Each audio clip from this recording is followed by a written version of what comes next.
Welcome to the Accidental IT Director. So in nonprofits, we use the term accidental techie, which is somebody who has no real training in tech, but ends up being a technician because somebody said, hey, you're pretty good with computers. Why don't you be our techie person? Well, we wanted to add a term to the lexicon, the accidental IT Director. That's someone who's gotten promoted to IT Director based on their tech skills, but having no real managerial training. So just some housekeeping real quick. This session is pre-recorded, but Dar and I will be answering questions in the chat. And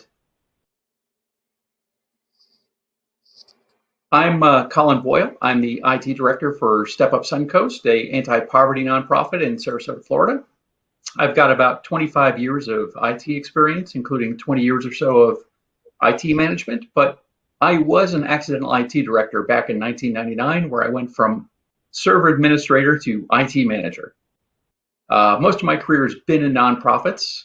Before that, my IT experience consisted of a history degree and a couple years as a diesel mechanic in the Navy. And I'm Divi Verka. I am the IT Director for Urban Teachers here in Baltimore, Maryland. We're a four-year teacher prep program that works in Baltimore, DC, and Dallas. I've been in technology for about 20 years as well, both in for-profit and nonprofit. And while I'm not an accidental IT Director, I was originally an accidental techie. I was one of those where they said, hey, she understands the databases. Let's make her in charge of the computers. And I've also had my share of helping colleagues through as they've become promoted to IT Director with little or no warning.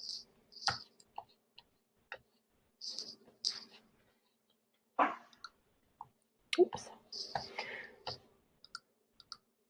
All right, so yay, you've been promoted. You finally happened. It's finally happened. You're the IT Director. So what's different from yesterday? You still have all the same projects on your plate. You still have all the same task lists, or do you? So what's being an IT Director mean, and how's that different from the job you were just in? We're going to dig into what's changed, what's not, and what's new. And hopefully that's why you're here. We'll also delve into things we wish someone had told us when we were being promoted, skills we found invaluable over the years, both technical and non-technical, and missteps we've seen and made, and various other practical insights you can use to survive and thrive in your new or future leadership role. A few of the things we're going to be covering are up on the slide here. We'll be looking at planning and road mapping, budgeting, project management, vendors and contractors, staffing, and a whole lot more. So let's dig in.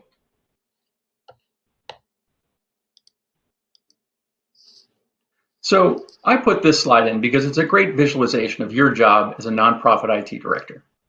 You're going to use tech to amplify your organization's mission into social change. So how are we going to create that social change? Well, we're going to start with the most basic of questions. What's your org's mission? What's your role in that mission? And finally, what have you got to work with? The answer to that last question, we need to inventory everything. So what do I mean by inventorying everything?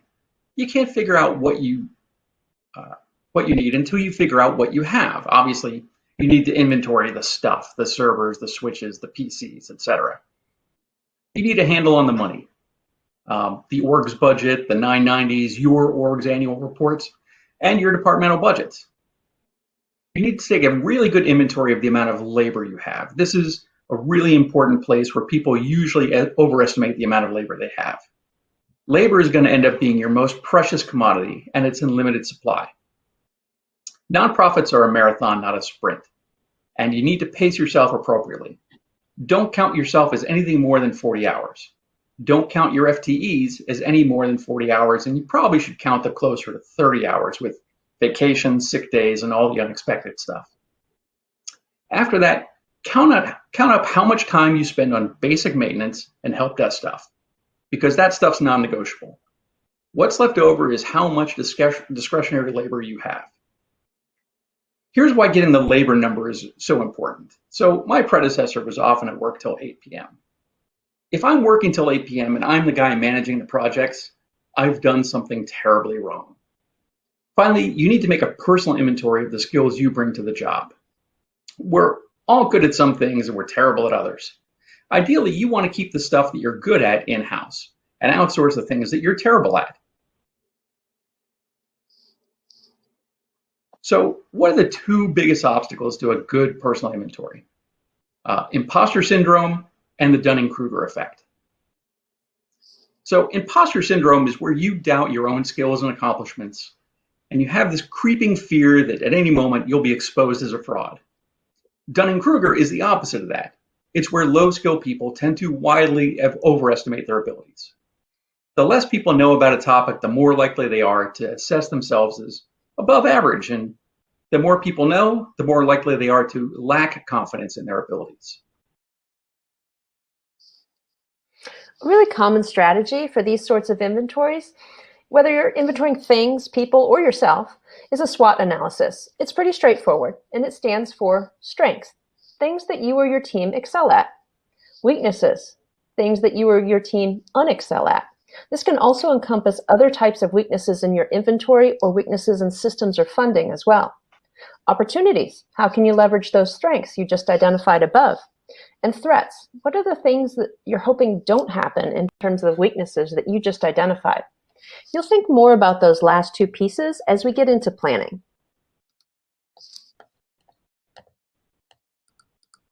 Okay, now that you've worked through inventorying and landscape survey, let's turn over to management and staffing. Oops.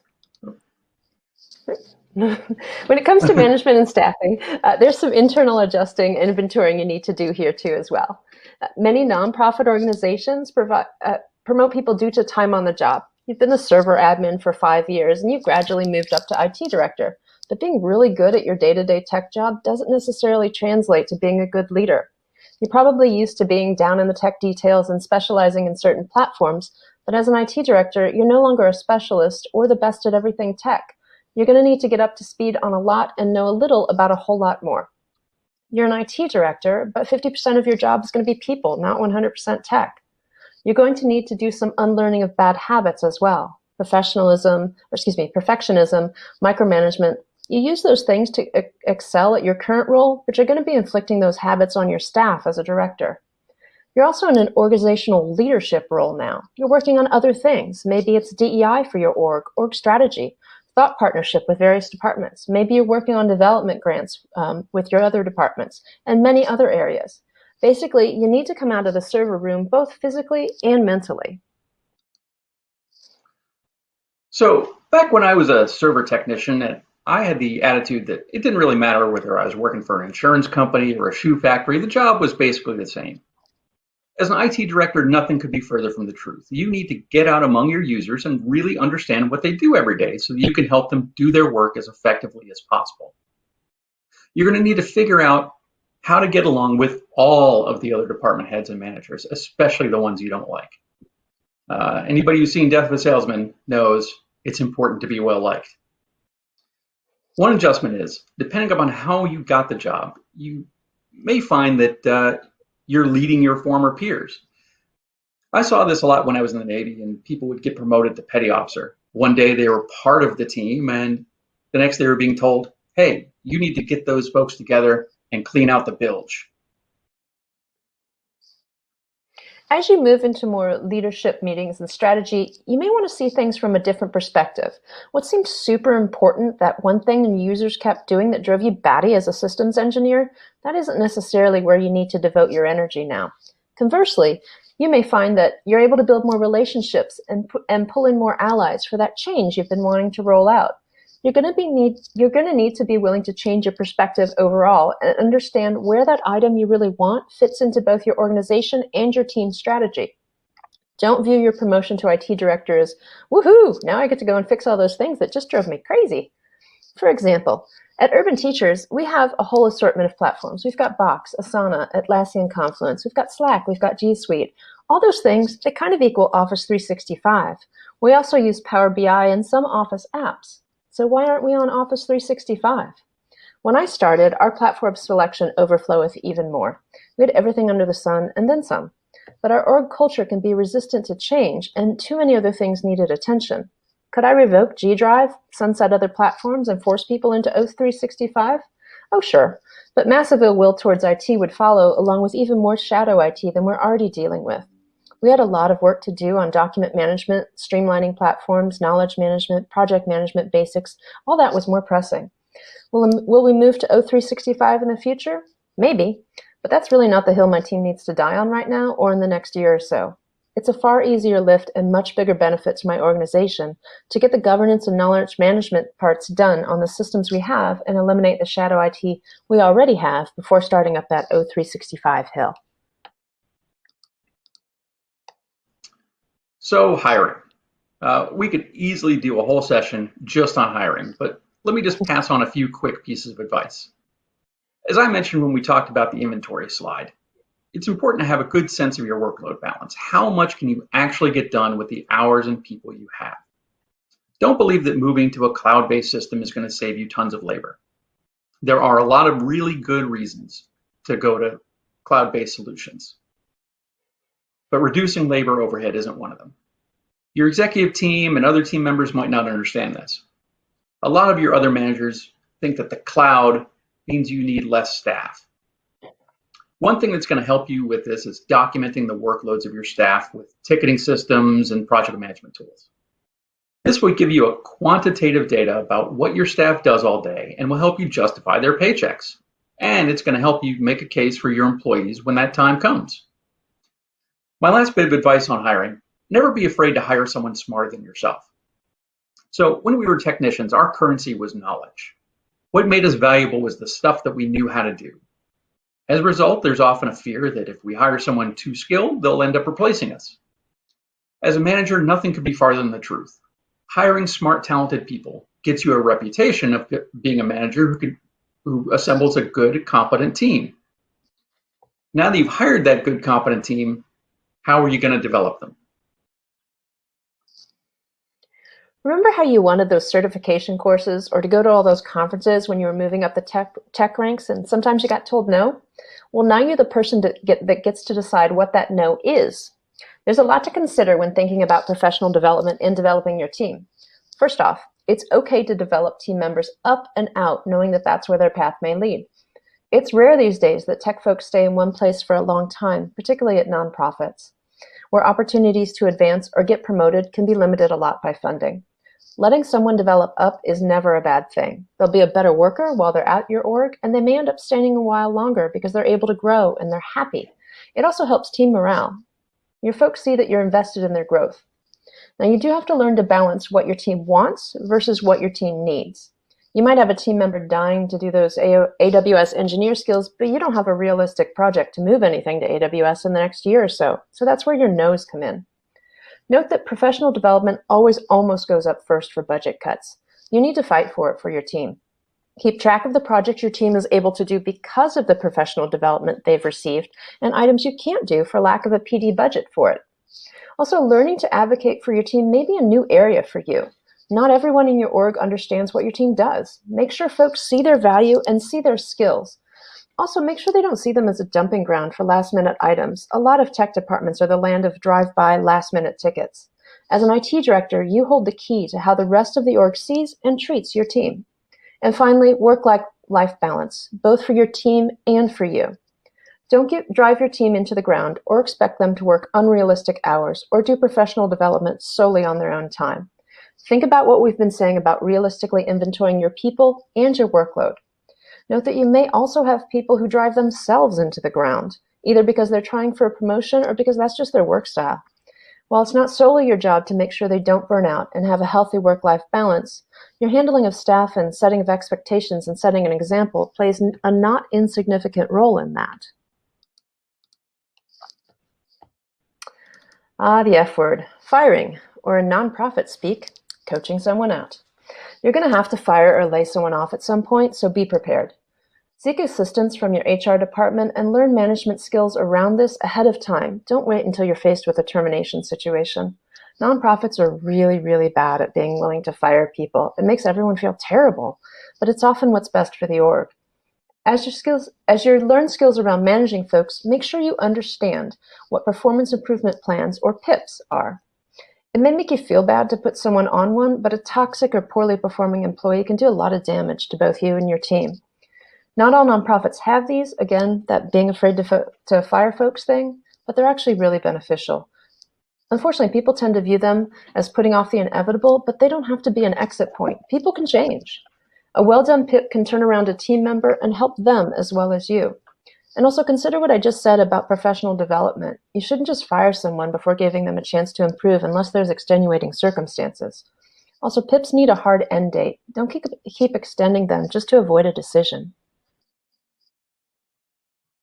So, as Dar mentioned, firing someone never feels good, and it's important when that moment does come that you do it properly. You need to sit them down, you need to look them in the eye, and you need to tell them exactly why they're being fired. So both Dar and I have fired people and we've laid people off. Of the two, laying people off I think is probably worse. Hopefully by the time that you fire someone, there's been a long series of events that have gotten you to that point. In laying someone off, you're taking a perfectly good employee and you're saying, hey, you're doing a great job, but I just can't pay you anymore, so you're going to have to leave.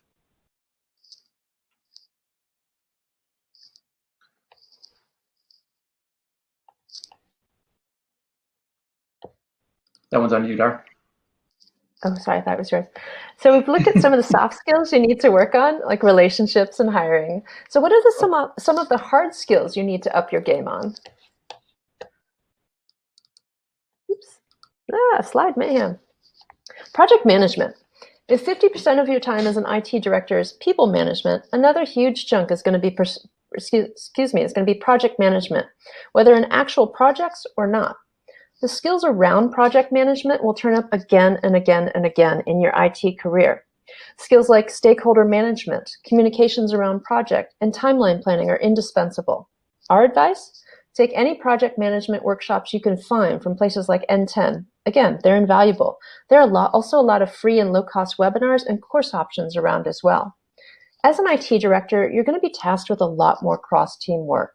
Only now, instead of being the person that just gets assigned the project tasks, you're one of the project leaders. You will be responsible for the success of major platform rollouts for your org across teams. You're going to have to learn to assess how much you can actually do in terms of projects as well. This ties into that inventorying again that we talked about earlier. You cannot take on every project thrown at your team. You're going to have to learn to say no, even when it's a C-level trying to steamroll you into taking it on. You also need to learn to shift, mothball, and prioritize projects. And sometimes you have to do this multiple times a year or in response to an unplanned situation like what we're all dealing with now. Finally, be aware of project rabbit holes. These are projects that seem like one thing and then they just keep going. They're really discrete multiple projects that you've taken on. That simple portal that you said yes to that you thought was, just a place to show program participants current data, turns out that's really a request for an updated announcement board, a newsletter, an online community, an alumni site, and a place for onboarding, all tucked in there. Can you do them all?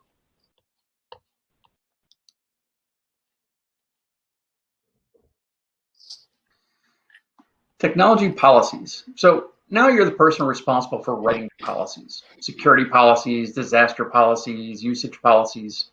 But don't panic because there are plenty of good policies out there. You don't have to write them from scratch.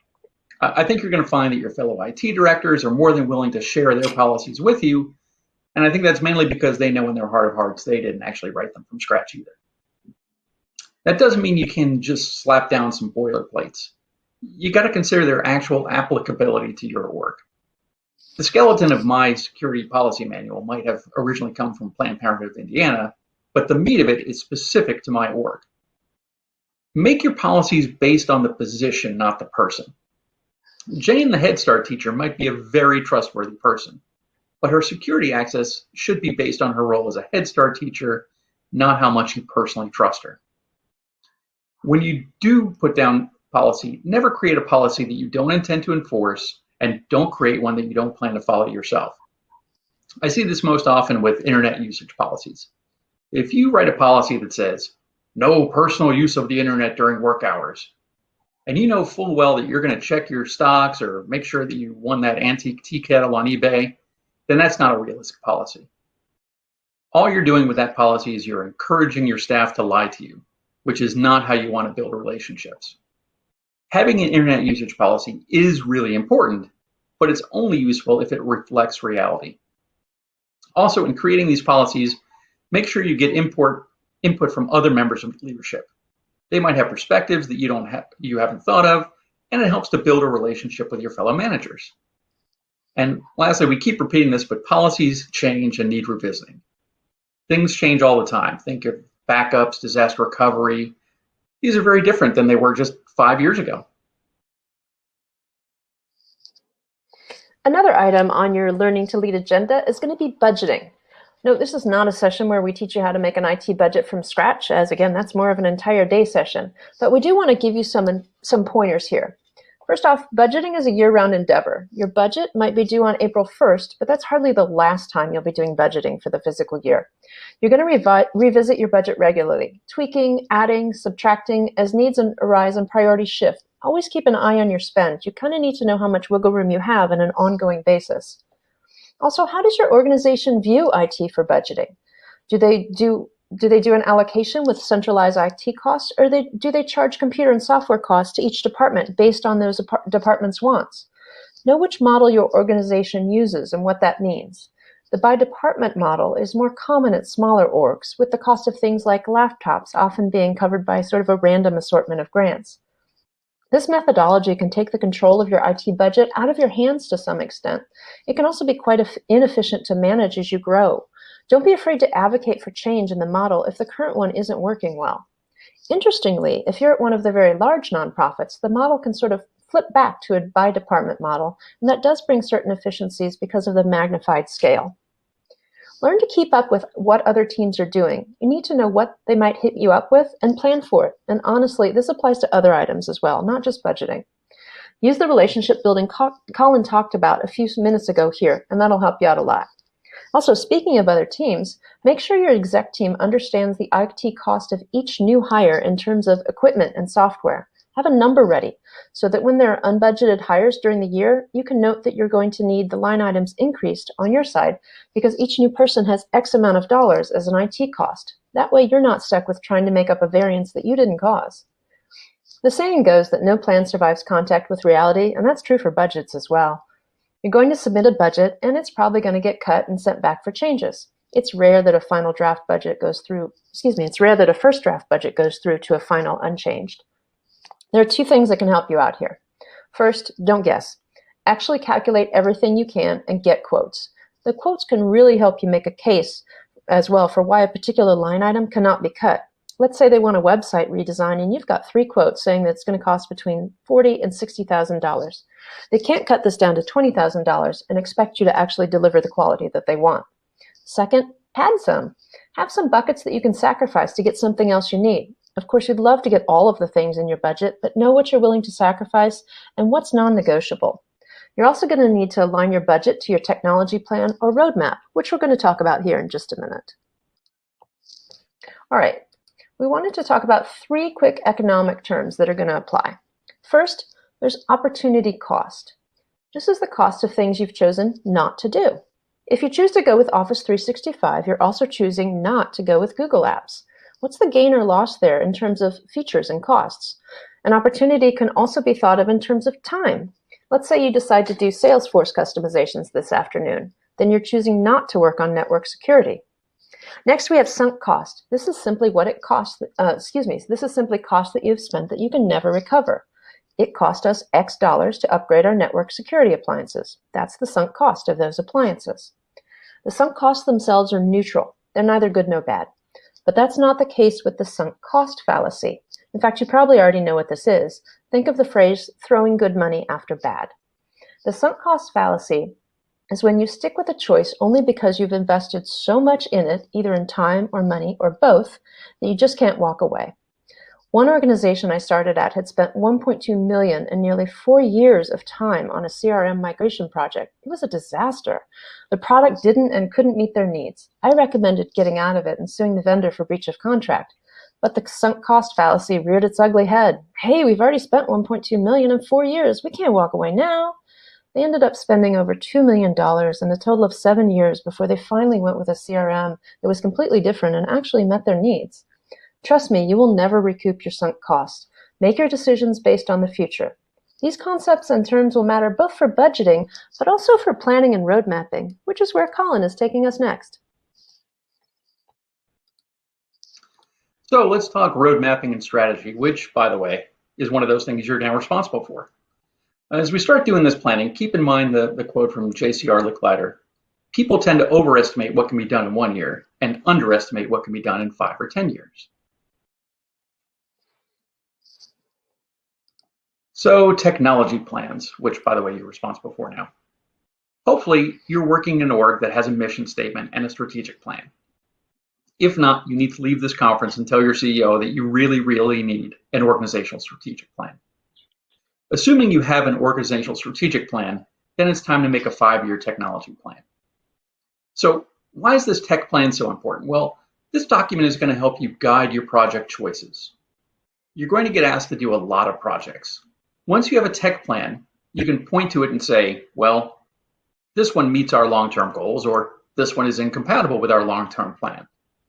So what gives you the authority to make these kinds of pronouncements? Well, when you write this, you're going to have a copy of your organizational strategic plan sitting next to you, and you're going to be able to make sure that tech plan and that organizational strategic plan are in lockstep. When you write it, divide your plan into 1, 3, and 5-year blocks. Year 1 is really more of a budget. It's happening right now. It's a budget of time and money. Year 3 is a realistic set of goals. Year 5 is your vision of what things could be like in a distant technological future, because for us, 5 years really is a long time in tech. Like everything we've discussed, this is a living document and it's certain to change. So, vendors and contracts. It might seem odd here to have called it out by itself, but a lot of your time as an IT director is going to get caught up in dealing with vendors and contracts. If you don't have any experience in this area, it can also be an area where you end up spending a lot more of your budget than you intended.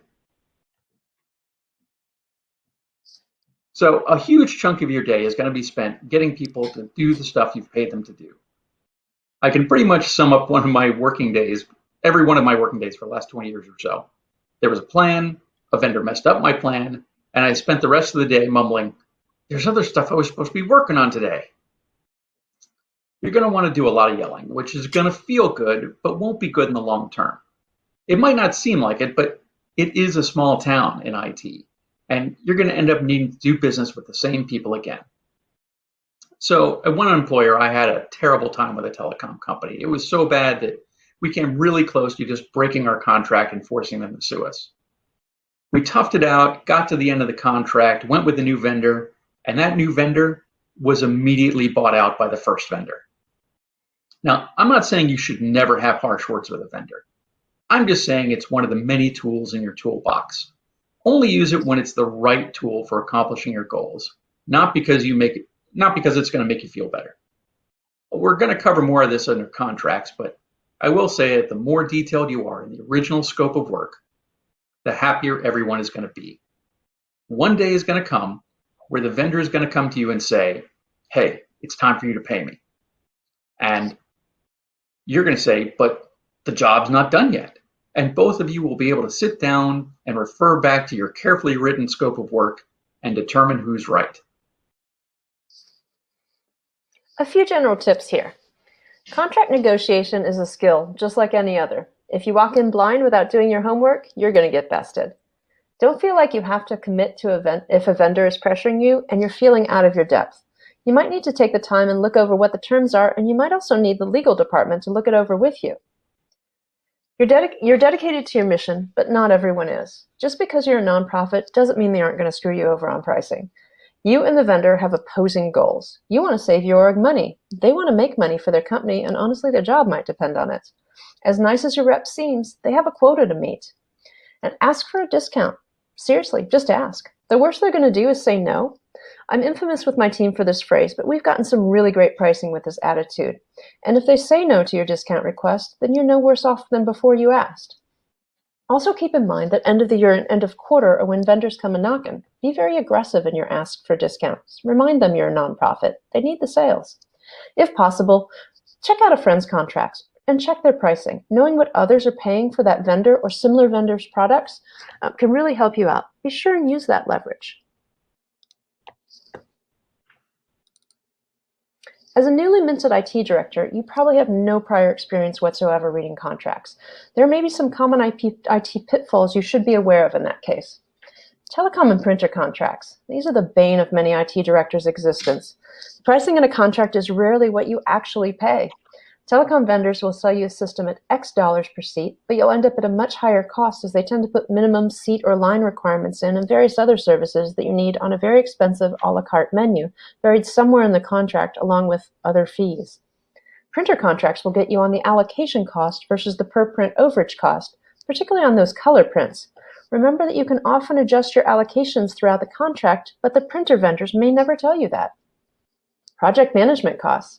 It's not uncommon for consultants on a platform like Salesforce or Dynamics to offer support hour contracts for a project, but you might not realize that a percentage of those hours are going to be eaten by your project management costs. The amount that's eaten is actually going to depend on the size of your project, and the same is true of vendors on implementation support contracts. For SaaS contracts, you might get a discount per license going with annual versus monthly, but it may not save you money overall. If you have an annual contract, you're going to be unable to adjust license counts down if needed before your annual renewal. This can be particularly painful if your org has to reduce staff or you just need less users on a platform for whatever reason. Lastly, renewals and exit strategies. For renewals, does it auto-renewal? What's the time frame? 1 year? 3 years? Keep track of your renewal dates. Use some sort of a system, a spreadsheet or a calendar. How much notice do you need to give them if you want to change anything before it renews? This varies widely. You'll get Also be aware of growth clauses in renewals. This is a common pitfall for nonprofit contracts, and it can take several forms. You're going to get a great deal for start out with a particular piece of software when you're small, but as your org's annual budget goes over, say, 5 million or 10 million, it grows by X percentage and your costs increase at renewal time. Or if your budget goes over, say, 10 or 12 million, you're going to lose that discounted pricing. Also, you may find add-on feature pricing that's based on a number of licensed users, so as you grow, so do your systems costs. You thought that feature Q was $3,000 per year, but now it's renewal time and it's $10,000 per year. Look for these clauses in the renewal section of the contracts. Finally, exit strategies. How do you get out of this contract? What are the penalties? How much notice do you have to get them? Can you get them to put in a funding reduction clause at all in case your org faces a donor shortfall? And for printer contracts, how do you get rid of that printer when it's time for the contract to end? Do you have to buy it out? Are you stuck paying for the shipping for that monster thing to get sent back? If you don't renew, are they going to pick that thing up at no cost? Remember, contract negotiation is a skill, and you need to take your time to learn the ins and outs of it. Now we're going to look at a few of the things that are straight tech, and you're used to dealing with them, but you need to adjust your thinking on them. So software. So if you're out shopping for software, it's because you're trying to solve a problem. Make sure you've talked through things with the principals, that's the managers, the staff, etc., about exactly what the problem is and what they need to solve it. There's often a debate between doing software in-house and outsourcing. When it comes to software, I personally am always going to pick outsourcing. I've worked in a SaaS shop before, and I know what a time sink good software development is. You may come to a different conclusion. Either way, never forget the good, fast, cheap rule. There are 3 attributes: good, fast, and cheap, and you can have 2 of them. Good and fast won't be cheap. Good and cheap won't be fast. If everyone remembers back to the Iowa caucuses a couple months ago, Iowa had a really hard time getting voting results out, even 24 hours after the caucus had ended. Well, that project was 3 months, which is super fast, and $60,000, which is super cheap. And so the results were super not good. Lastly, be prepared to deal with shadow IT. This is people or departments going around IT to get what they want. Early in my career, I worked for a hospital where departments could purchase anything they wanted as long as it was less than $500 without consulting anyone. More recently, I've seen it where programs have had a tech need that IT didn't have a plan for, and they ended up adopting things like Google Drive on their own. It's a nightmare for inventory and a nightmare for security.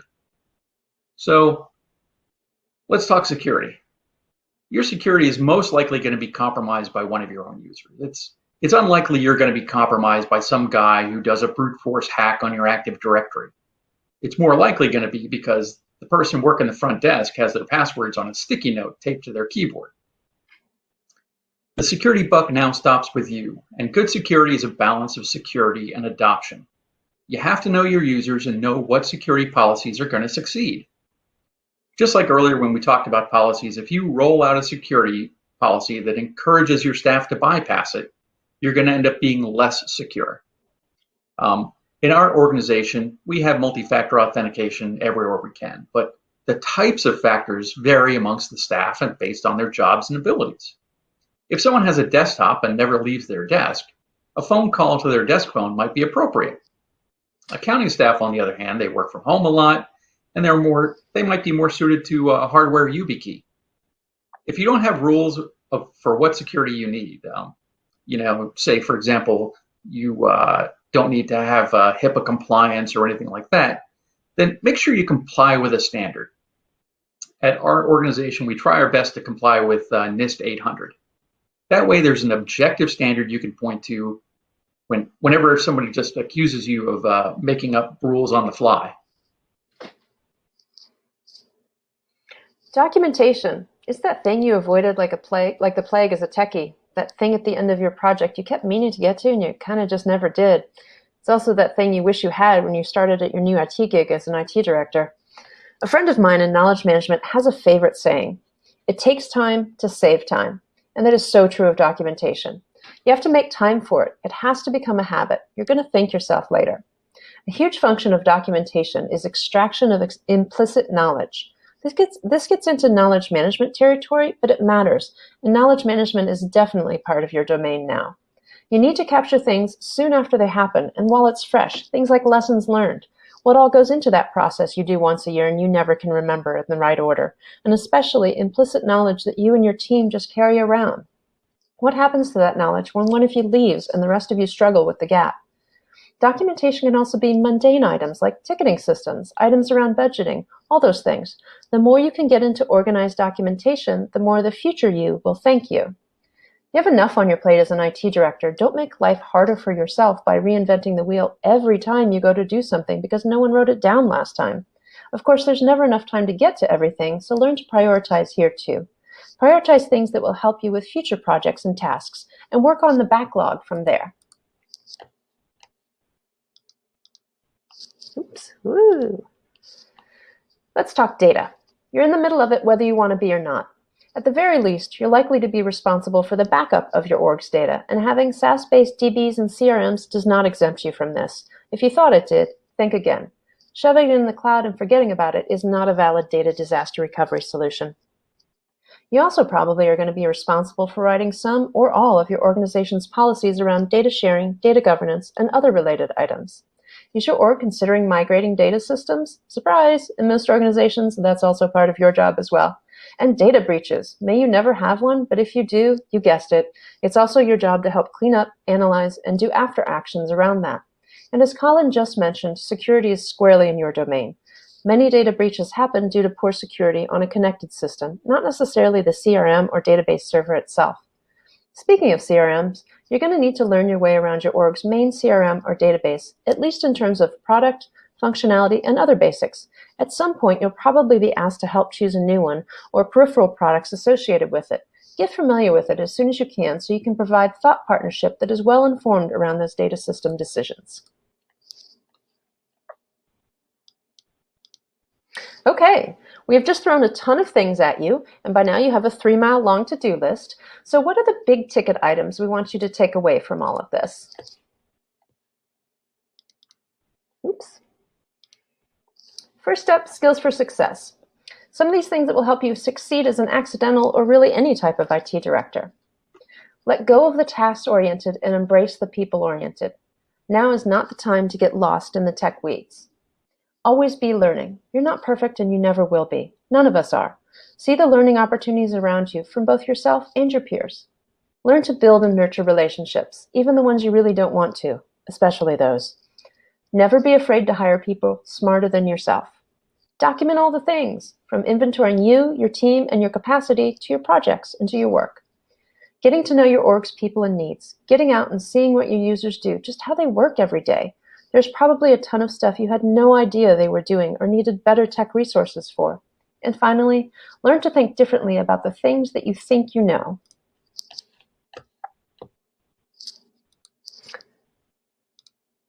Of course, a list of things to remember wouldn't be complete without the list of things to avoid.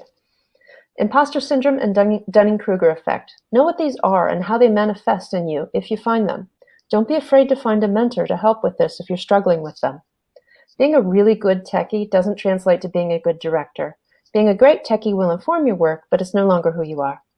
Perfectionism, micromanagement, and other things to unlearn. Think about how much this would drive you insane if you managed like that, and avoid managing others like this.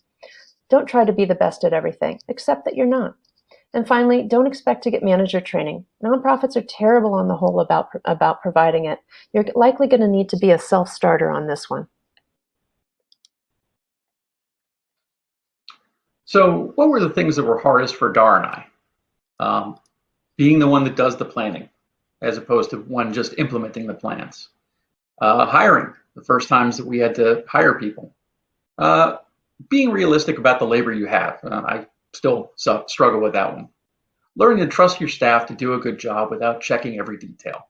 You've hired good people, let them do their jobs. And finally, learning to move from task item management all day long to managing people and non-tech items most of the time. And with that, on behalf of myself and my co-presenter, Dar Vavarka, thank you very much.